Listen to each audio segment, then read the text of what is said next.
Well, hello and welcome back.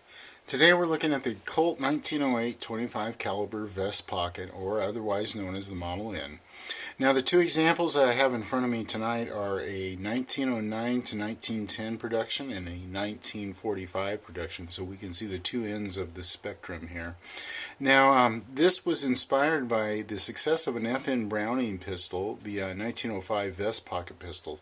Now, Colt's decided to produce a pocket hammerless, much reduced in size and chambered for the 25 ACP or the 6.35 millimeter cartridge. Now, this is a direct copy of its FN predecessor, except for the addition of a thumb safety. The first drawings for this pistol date from 1907, but shipments didn't start till 1908.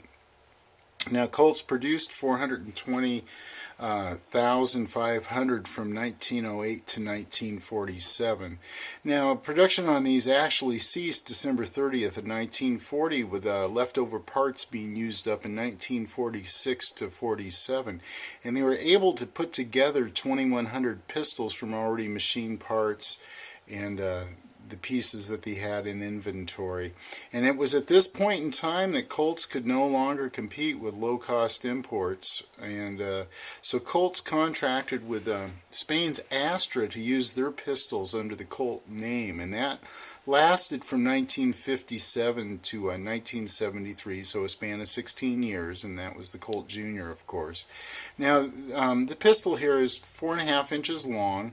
It has a 2-inch barrel on it, and it's 13 ounces in weight, so it's really light, nice attractive weight there. A 6-round magazine on it.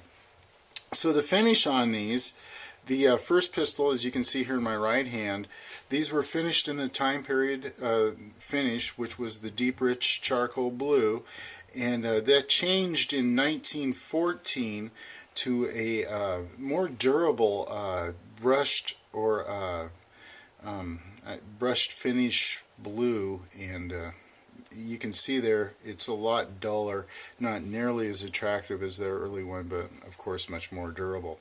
Now, the other thing with these is they all have a case hardened trigger, case hardened grip safety, and of course the case hardened slide stop here. And now that process was changed in 1914, and you can see on this early model it's not nearly as brilliant of a rainbow effect on the case hardening as in this later 1914 process, or excuse me, 1945 gun.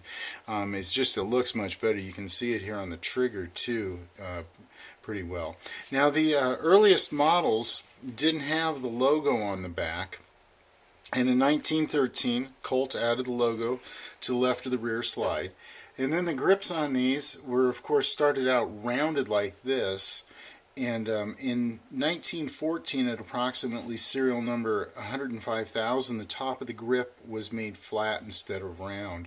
So from May 1st of 1924, they changed the grips from the hard rubber grips that were standard, although those could still be special ordered. They changed to the checked walnut grip with the excuse me, with the silver nickel finished medallion on there.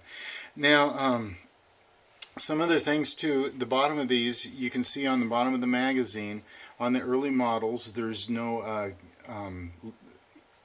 stamp for the caliber. They put a stamp of caliber 25 Colt in, and that came on the base plate at approximately serial number 130,000 or 1915.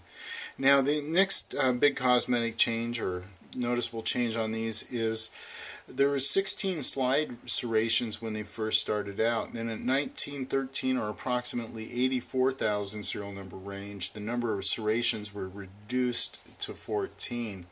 Now, these sights are not much on these little pistols. These are made for up close and personal work, and they're just, you know, it's really hard to get a good sight picture on them, so there's not much to look at there.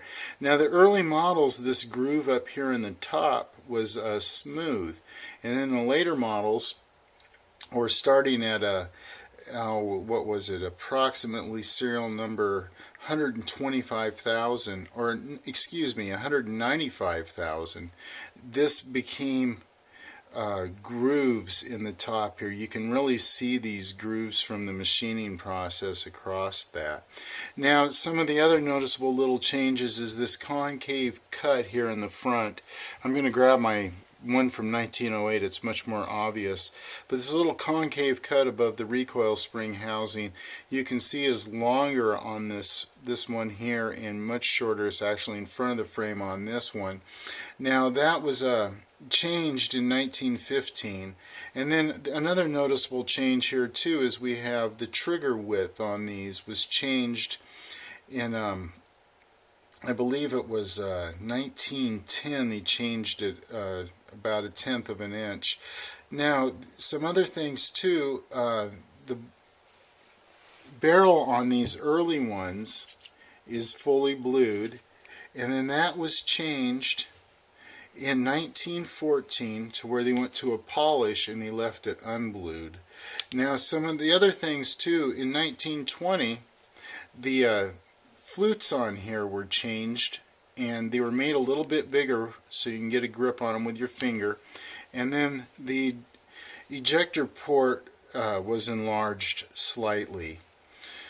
So, and then in 1935, at approximately serial number 400,000, the barrel was marked with Colt 25 Auto. And then, let's see, what else? Oh, in May of 1916, at approximately 141,000, these had the magazine safety added to where, of course, the pistol can't be fired without the magazine in it in case a round was left chambered in it. But that's pretty much it for this little pistol. It survived a little bit as the Colt Jr. in the later years, but that'll be another video. So I think that pretty much covers everything for this. Like I said, it's a good Browning design with pretty much all the bugs worked out of it, just a few small changes along the years. But the first ones are pretty similar to the last ones. So, well, I hope you enjoyed the video. Thanks for watching.